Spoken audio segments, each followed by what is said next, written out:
आगे बढ़ेंगे। वज़ीर आज़म शहबाज शरीफ का आशियाना इकबाल रेफरेंस में अदालत पेश ना होने का फैसला। शहबाज शरीफ के वकला ने हाजिरी माफ़ी की दरख्वास्त अदालत जमा करा दी और दरख्वास्त में ये मौक़िफ़ अपनाया गया है कि शहबाज शरीफ वज़ीर आज़म हैं और मुतादिद सरकारी अमूर में मसरूफ़ हैं, जबकि हमजा शहबाज बेटी के अयादत के लिए लंदन गए हैं। दरख्वास्त गुजार की जानिब से दरख्वास्त में ये मौक़िफ़ अपनाया गया है। वज़ीर आज़म शहबाज शरीफ का आशियाना इकबाल रेफरेंस में अदालत पेश न होने का फैसला, इसी हवाले से तफसीलात जानेंगे मोहम्मद इशफाक से। जी बताइएगा, दरख्वास्त में क्या मौक़िफ़ अपनाया गया?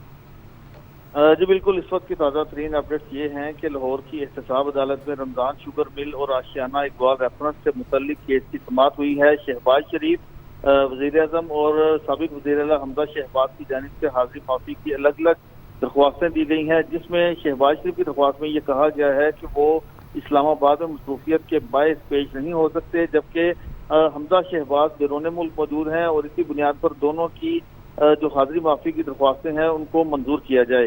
अदालत ने शहबाज शरीफ और हमजा शहबाज की हाजिरी माफ़ी की दरख्वास्तें मंजूर कर ली हैं और इसके साथ साथ दोनों रेफरेंसेस पर समाअत 7 सितंबर तक मुलतवी करते हुए आइंदा समाअत पर आशियाना रेफरेंस केस में नैब के गवाहान को पेश करने की हिदायत जारी कर दी हैं। और इसके साथ साथ अदालत ने यह भी कहा है कि रमज़ान शुगर मिल केस में बरीयत की दरख्वास्तों पर वकला आइंदा समाअत पर अपने अपने दलाइल दें।